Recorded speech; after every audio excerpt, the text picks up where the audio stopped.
Okay, so thank you very much for being with us today. We're very excited to be joined by Brittany Tran today, a corporate environmental specialist from the city of Calgary, who's here to share some of the great work that they've been doing with their energy equity initiative, an approach that's helping make local energy programs more inclusive and grounded in community voices. So we know that this is something that many of you are thinking about right now as we try to move forward towards sustainable buildings, especially in the housing sector. We need to make sure that the transition works for everyone. A lot of residents are facing already tough challenges when it comes to things like affordability, access, and even just staying comfortable and healthy in our homes. And we also know that everyone is not being heard equally in these conversations. So renters, newcomers, rural residents, lower income households, these are often folks who are the most affected, but they may be the least likely to be included in these processes. And even when they are, their input doesn't always lead to real change. So that's what makes Calgary's approach so interesting. They've been working very hard to build trust and create spaces where more people can genuinely take part and help shape the solutions that work for their communities. So today, Brittany will kick things off with a short talk, and then we'll open up for a bit of a Q&A. And after that, we'll head into some small breakout rooms where you'll have a chance to chat with others and share what's happening in your own communities to explore how we can all do this work a bit better. So, Brittany, I'm going to hand things over to you if you're ready to go. Yeah, thanks. I will share my screen here. That was a great introduction. So thank you so much. And thanks for everyone for joining us. So I'd like to just start off with kind of, I guess, how we got here and kind of the process. So in 2022, the city of Calgary created a climate strategy. And that's kind of how we built the roadmap for our energy equity work. So we started off with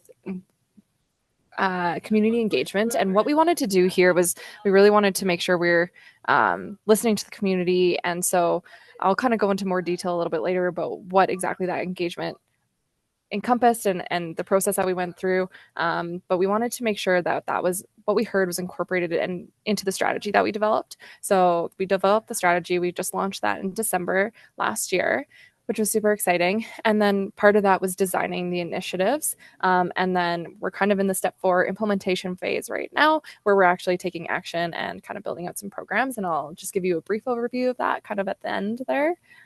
And so I just wanted to go over kind of some background stuff before we dive into everything and give you a little bit of an overview of what energy equity means to the city of Calgary.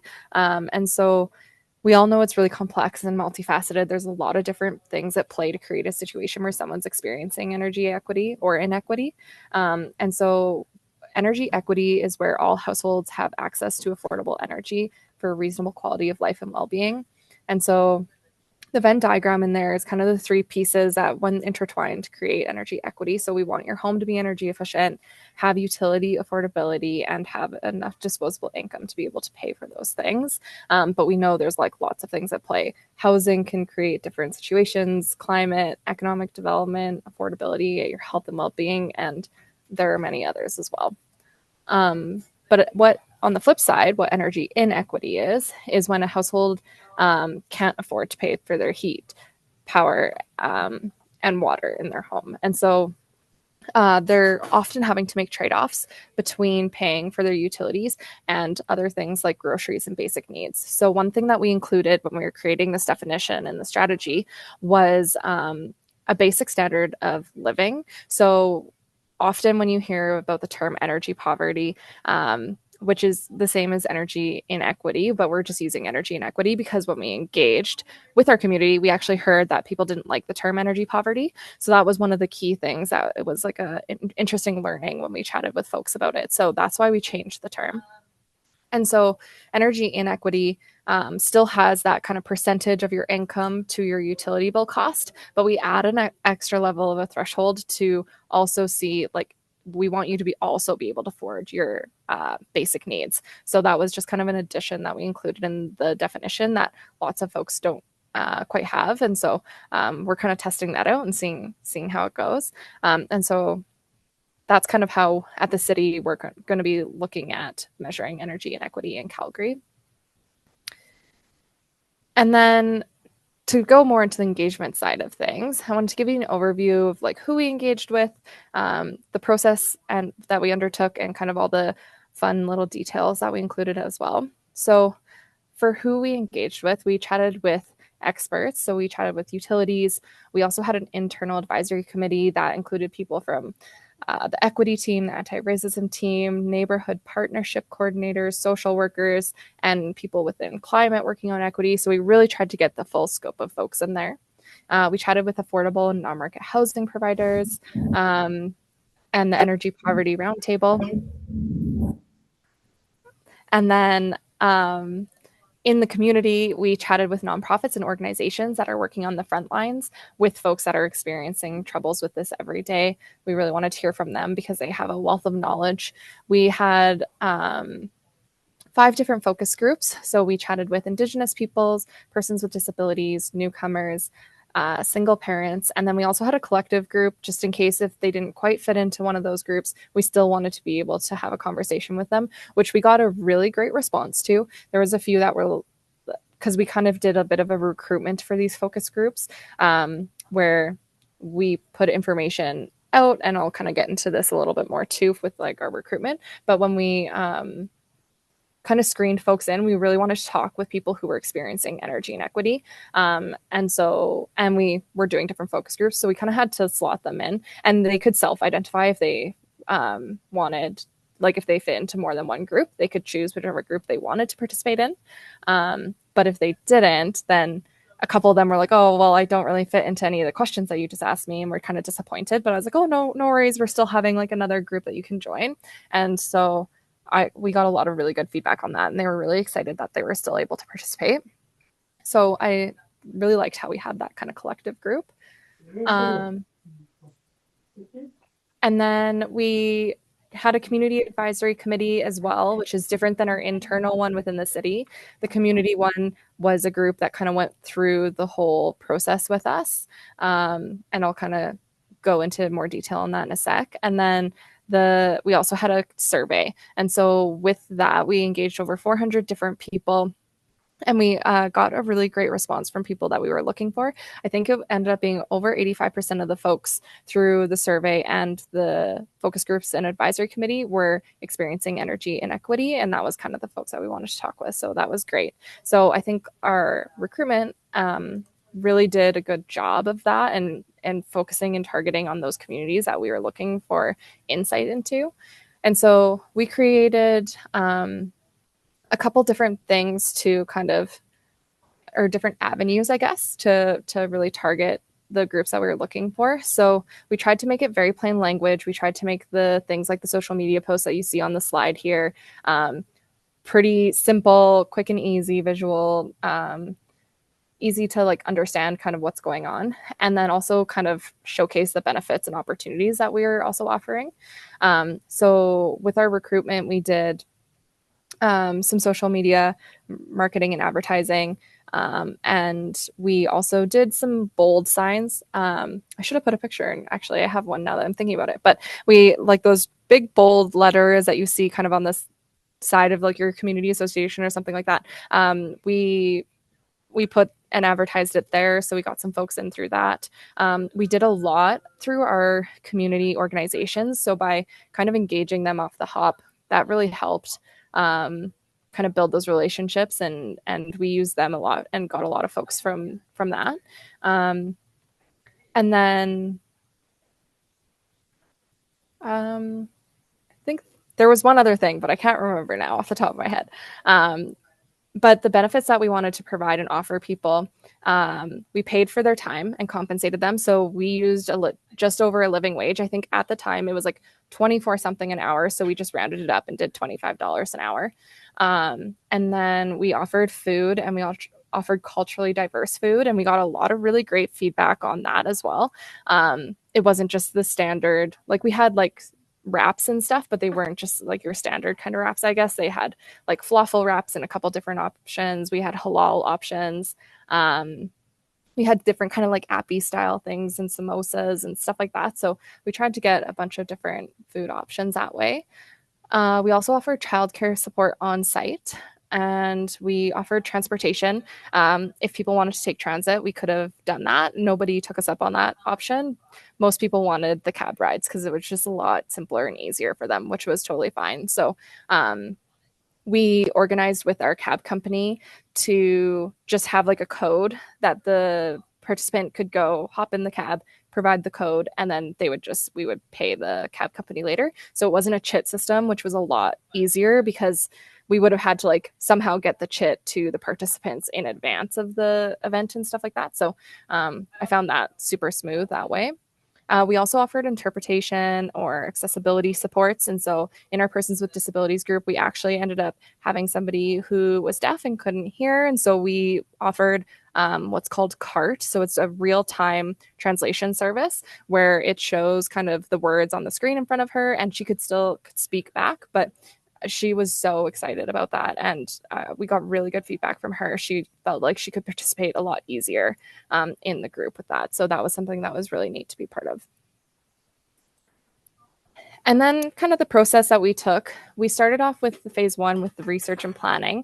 So this was where we kind of did like a bit of a pre-engagement. We didn't initially plan this, so it was kind of interesting that we just naturally did it. And it actually ended up changing our engagement process significantly.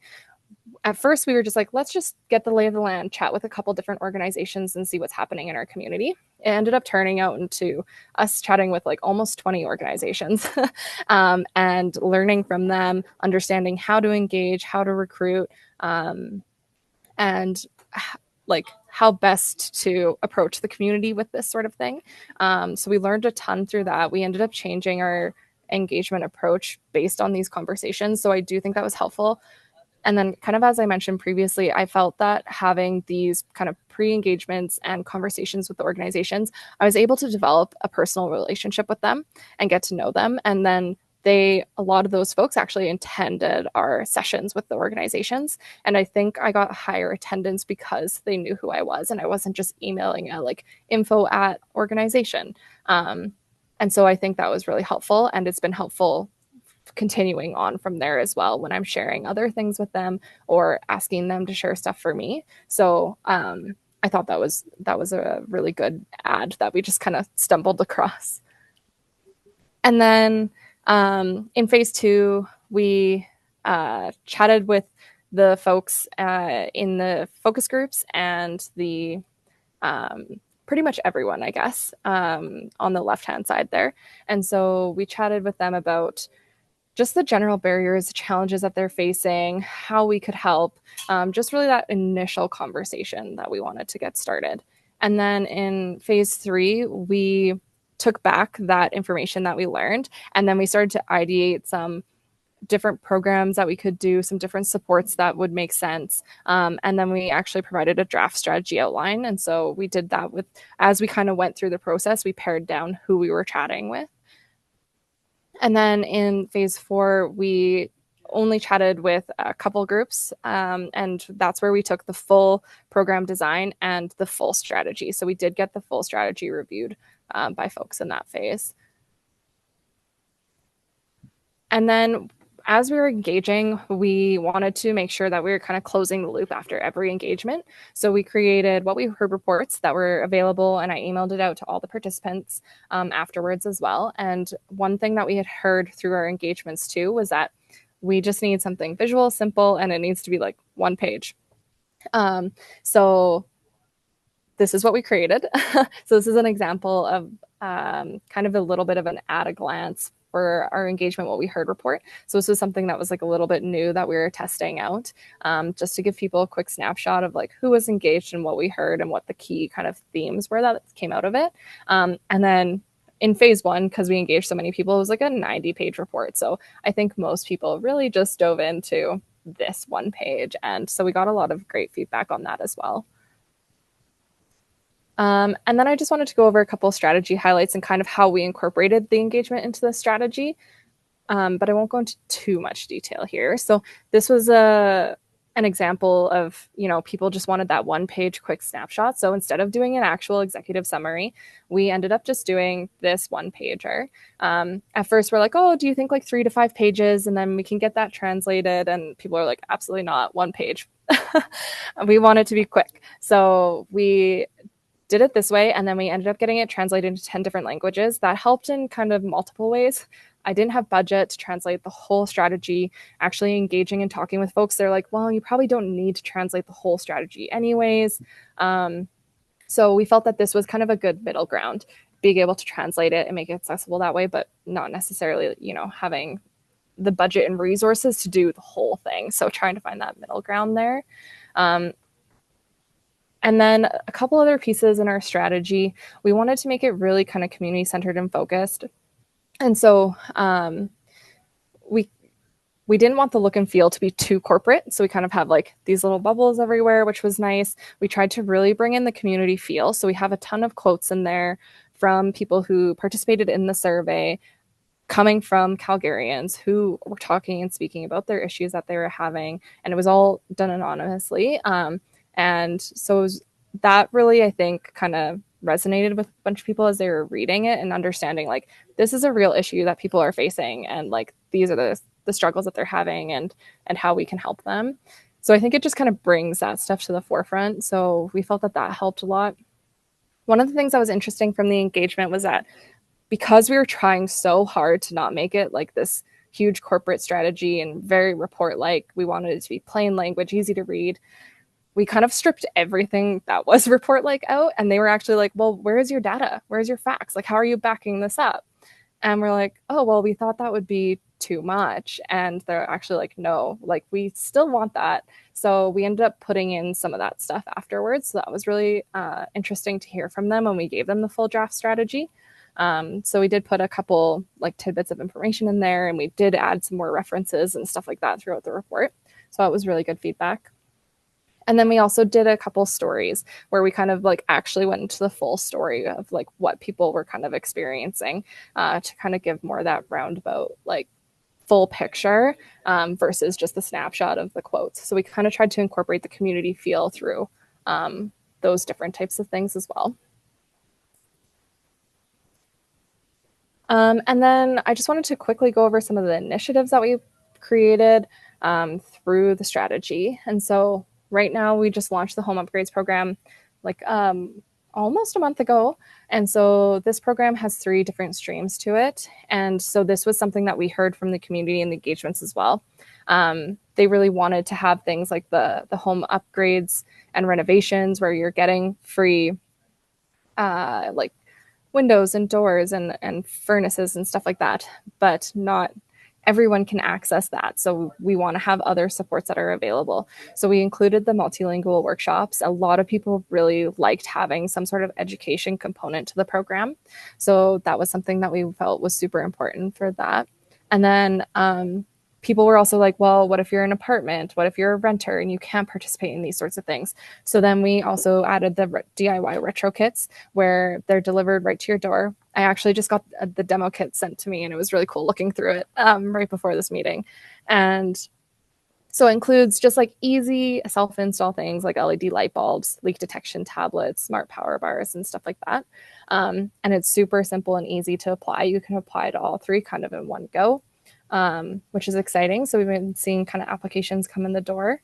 The other thing that we did update for the program is that renters are eligible for the home upgrades and renovation portion of the program. We're still kind of working out a few things on that piece, but that was something we'd heard from the engagement too, is that renters are often being left out of this, and they're the ones that need the most support. So we're going to kind of pilot that and test that and see how it goes. It's tough when the tenants aren't the ones that own the home and we're doing upgrades to the property. So we'll get back to you on how that piece ends up going, but I'm really excited to check it out. And then just a few other pieces is that in the Indigenous focus group specifically, they really wanted more engagement. They just felt like their voices weren't being heard enough, especially in climate and environment stuff. And a lot of the programs that we've traditionally had in our space aren't built in an accessible way. So we're actually procuring a consultant right now to help us with co-creating an Indigenous specific program for urban Indigenous Calgarians. So we'll be completing that engagement over the next year and a half, 2 years. So I'm super excited about that. And then we're also working on a research project with the University of Calgary, so we can learn a little bit more about what's going on in our Indigenous Calgarians' lives and how we can help support them. And then we'll continue the home upgrades program. And then we're going to also look into some of the reporting and data stuff as we go on the strategy. Another piece that we took from the engagement was be very transparent and honest about what's going on, even if it's not good. We want to still hear about it because often they feel like they're left out of that side of things. And so with the engagement piece now kind of done, we're still trying to, continue those relationships on. And that's kind of one way of showing that we're listening and hearing, and we're actively working on this and showing that. So that's one piece that we want to work on too, that we kind of learned through the engagement. And so I'll leave it there. And then I think, is there questions first, and then we'll go in the breakout rooms? Okay. Yeah, that's right. Awesome. Thank you so much. So excited to hear about this project. We can open up to some questions. If anybody has anything, please feel free to raise your hand or pop anything in the chat. I'll see if anything is there yet. And if not, I can get us started on a first question. I know we have a lot of smaller municipalities working with us in the B&Z project in particular. A lot of these municipalities might not have dedicated staff for engagement. Just kind of wondering if you have any suggestions on what kind of organizations to partnership who can help kind of carry the load and be a bit of a community champion. Yeah, I also had a consultant helping me. So if you do have some budget, that I do find that helpful. She helped with facilitation and stuff like that as well. It was not my area of expertise, so it was super helpful having her on board. But some other kind of areas that you can use, and some suggestions that we had from our organizations too, is kind of piggybacking on other events that might be happening in your community already. And kind of, I feel like this is almost maybe being oversaid now, but like meeting people where they're at, and finding those kind of spaces to join those engagements that are already existing. Doing the survey is a lot easier. It's like less intensive capacity wise. And the survey is actually where we got the most respondents. So we ended up getting about 400 folks from that. And then that it was pretty easy to share on like social media and stuff like that. I think those like organization relationships were huge in our engagement though. So I would really recommend trying to connect with your community through those. And we do have a question in the chat from Taylor. Can you elaborate or give an example on how speaking with community organizations changed your engagement approach? Yeah, so I think when we first kind of started, we were just kind of doing the standard engagement approach. We were just going to do, a couple focus groups and then chat with maybe a couple organizations. But then through some of what we heard, they kind of brought out like, no, I think you need to dive more specifically into like what each kind of group is experiencing to really understand if you need to be tailoring stuff towards those groups. So that's where we kind of were like, okay, we need an Indigenous focus group. We need, and then we're kind of using those organizations too through the conversations to chat to see like who else should we be learning more from. And then we also took that as an opportunity to look at the data that we had, and see where there was gaps. So for example, Stats Canada is where we're using a lot of our data, and they don't actually have any data on persons with disabilities. So it's very hard to see kind of where they fit into everything. And so that's why we ended up doing a specific engagement with them. And that was also flagged from some of the organizations that group kind of needs some more supports. And so this would be a good opportunity to hear from them. And then what we also learned was about, and maybe not necessarily kind of our process and approach, but just like really how to target that community. I think we ended up doing a bit of a different plan with our recruitment and outreach than we had originally thought, and using the bold signs a bit more, and a couple other ideas that popped out. So it helped kind of in that way as well, I'd say. Just a reminder to pop in any questions if anything comes to mind. Another one that I was wondering about, and I know you did speak to it a bit in your presentation, but just, a lot of times feedback doesn't make it into the final decisions. Just kind of wondering, like, how specifically things ended up informing programming and what kind of internal conversations you had to make sure that that was actually happening. How were you interpreting data, that kind of thing, to make sure it was actually impactful? Yeah, that's a good question. And so, yeah, with our program, the home upgrades program, we expanded it into the kind of the three different streams, which I mentioned, and added renters into there. The other thing we added into the program that I forgot to mention is cooling. So it's not necessarily helping energy inequity because it's actually adding to your utility bill costs, but that was a huge thing we heard from folks in the engagement was that they for their health and safety like they need it, and so that's something that we wanted to add into the program there, and from those conversations that was an addition. And then the Indigenous stuff with the co-creation and engagement, we included that. And then I don't know, it was one other thing that we kind of flipped back and forth on with the engagement was like whether the city should be there or not, and whether we would be people would maybe talk less freely because they don't have that trust with the city that but we ended up deciding that I would be there, and so I was at all the engagement sessions, which in the end I think was so helpful because I heard all of the stories directly, and so I just feel like it's in the back of my mind as I'm going through and doing every thing in my day-to-day work. So it's really just kind of built into me now as I think through all the processes and how we're interacting with our participants, and then what they're seeing on the other side and like how they're interacting with our program. So one of the things and one of the feedback that they had for applying to the program is making it super easy. And so our initial application form actually is just pretty much like give us some quick information and we need some details from you, but then just check off what streams you want to participate in. So that's like an example of how we made that program super simple and accessible that way. It's, just one, oh, Adler.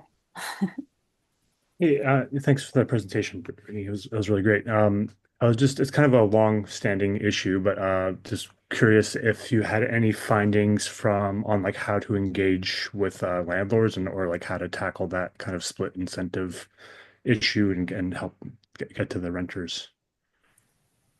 Yeah, that's a great question. One I'm trying to figure out right now. So I might need to get back to you a little bit on that. But yeah, that was one thing. Like, I do wish we would have engaged with landlords a little bit more through the program. One thing that we kind of did here is that it should be kind of more renter led rather than landlord led. In the program, our eligibility criteria is that the renter is the one that has to be income qualified. And so there's no qualifications on the landlord. So we also don't want like one landlord who owns 20 homes coming in and just getting all their homes upgraded. So we're also trying to like limit that a little bit by it being more renter led. But the split incentive, so that's when the landlord's getting the upgrades, and then whether or not the tenant's getting the benefits out of it or not. And so then you're trying to kind of, I guess, manage both sides of it. So we're trying to create affordability covenants, which will hopefully stop the landlord from having, I guess, a reason to create a situation where the tenant would be not getting the value out of the program. So the in the agreement, what we're trying to do is include a covenant that the rent can't increase over a certain number of years, no matter who the tenant is. So that will kind of help with rent increases because the property value is higher because we did those upgrades. And it will also hopefully not like have any incentive for the landlord to do a renoviction, which is when they renovate the home and they evict the tenant so they can get a new tenant in at a higher rental rate.